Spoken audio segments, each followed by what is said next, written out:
Hello everyone, good morning. তোমাদের সকলকে স্বাগত জানাই মনিকা ডেলি ব্লগে। তোমার ব্লগটি দেখতে থাকো, আশা করি তোমাদের খুব ভালো লাগবে। সকালবেলায় ঘুম থেকে উঠে সমস্ত কাজকর্ম করে এখন চা বানাতে এসেছি। এখন দুধ চা বানাবো দুজনের জন্য, তারপরে এই চা খেয়ে রান্না বসাবো। তোমরা ভিডিওটা দেখতে থাকো, আশা করি তোমাদের খুব ভালো লাগবে। আগে আমি চা খেতে একদম ভালোবাসতাম না, আর এখন মনে হয় সকালবেলা ঘুম থেকে উঠেই দাঁত ব্রাশ করেই মনে হচ্ছে কখন চা খাবো। এখন তাই মনে হয়, কিন্তু আগে একদম চা খেতে ভালোবাসতাম না। আর শীতকালে তো খুবই ভালো লাগে চা খেতে। আর গরমের দিনে দুবেলা খাই, সকালে আর বিকালে, আর এমনি সময় আর চা খাই না।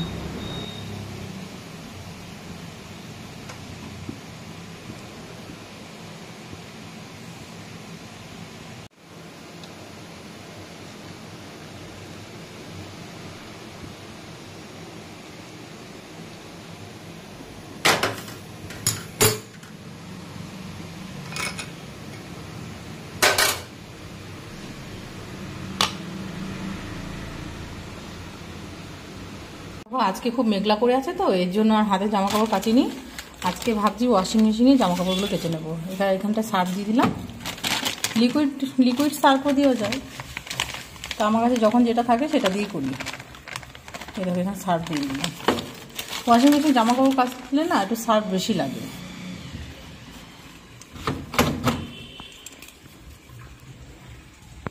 এখানে দুটো টাওয়ালও দিয়ে দিলাম।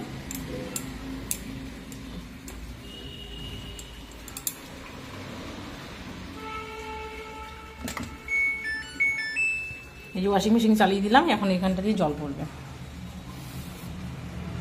আগে যখন ওয়াশিং মেশিন কিনেছিলাম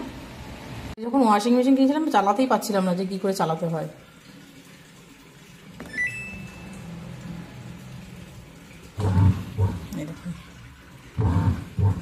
ওয়াশিং মেশিন কিনেছি তা 2-2.5 বছর হয়ে গেছে।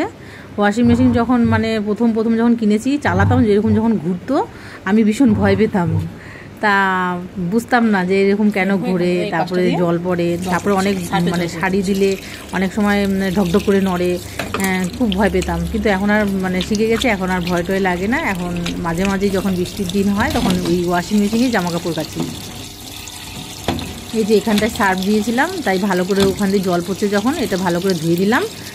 সার্ফগুলো জলে গুলে নিচে পড়ে গেল, আর এই যেখানে সার্ফ দিই সেখানটাও পরিষ্কার হয়ে গেল। এখন এই যে আমি হাত ধুয়ে এখন এই ঢাকনাটা লাগিয়ে দেবো। এবার 45 মিনিট লাগবে এই জামা কাপড়গুলো কেচে বেরিয়ে আসতে।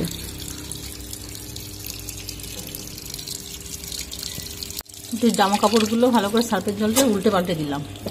তাহলে সার্ফগুলো অনেক সময় কী হয়, এক জায়গায় অনেক সময় নিচের দিকে জামা কাপড়গুলো সার্ফ একটুখানি দলা বেঁধে থাকে। এখনও টাইম লাগবে 45 মিনিট হোক, আমি এদিকে অন্য কাজ করে আসি। বন্ধ করে দিলাম। দরজা জানলা সব পর্দাগুলো কেচে দিয়েছি। আর ওয়াশিং মেশিনে তো জামা কাপড় দিয়ে এসেছি, এক ওয়াশিং মেশিন ভর্তি। এই দেখো, আজকের ওয়েদারটা ভালো, হালকা রোদ উঠেছে। এই দেখো,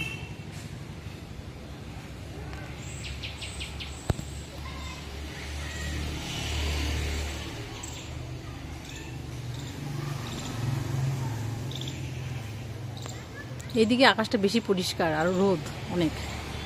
দেখো, আর এটা হচ্ছে আমাদের 12 মাসি আম গাছ, বছরে 2-3 বার আম হয়।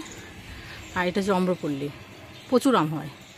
সামনের বার হলে তোমাদের দেখাবো। আর আরেকটা আছে হিংসাকর, এই দেখো। আর এখানে অনেক গোলাপ ফুল গাছ আছে, এটা আমার জায়ের বাড়ি। এই দেখো কত, যা হচ্ছে আমার দিদি ভাই, এটা হচ্ছে দিদি ভাইয়ের বাড়ি, আমার ভাসুরের বাড়ি।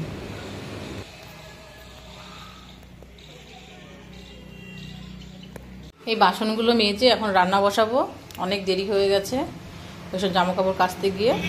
আর ওয়াশিং মেশিনে জামা কাপড় দিয়েছি, এই বাসনগুলো মেজে রান্না বসিয়ে দেবো। তোমরা দেখতে থাকো।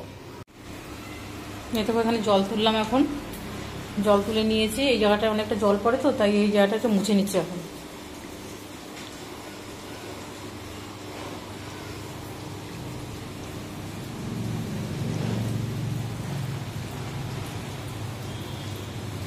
ওয়াশিং মেশিনে জামা কাপড় কাচতে মানে গেলে মানে অনেকটাই জল লাগে, তো তাই এই ওয়াশিং মেশিন চালিয়ে দেখি জল একদম অল্প অল্প পড়ছে। আমি তাড়াতাড়ি করে মানে রান্নাঘর থেকে এসে এই কল চালিয়ে দিয়েছি। আর এদিকে ওয়াশিং মেশিনও চলছে, নাহলে জল না থাকলে ওয়াশিং মেশিন মানে জল পড়বে, মানে কাঁচা হবে না ভালো। সব কাঁচা হয়ে গেছে আর অর্ধেক শুকনো হয়ে গেছে, এখন ছাদে গিয়ে মেলে দিয়ে আসবো। এই দেখো এখন ওয়াশিং মেশিনটা বন্ধ করে দিলাম।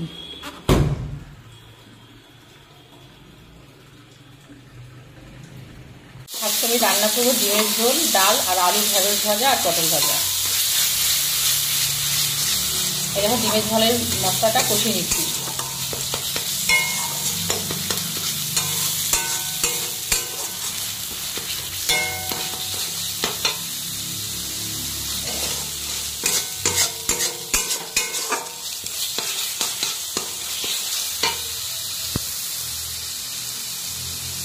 চলো এখন আমি এই ঘর ঝাড় দিয়ে স্নান করতে যাব।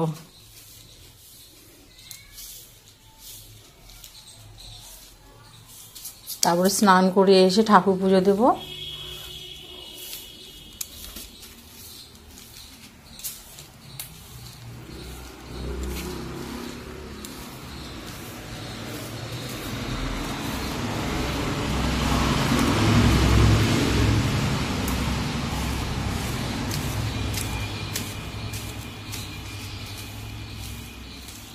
কেমন বৃষ্টি নেমেছে, বাড়ি জলে ভর্তি হয়ে গেছে একদম।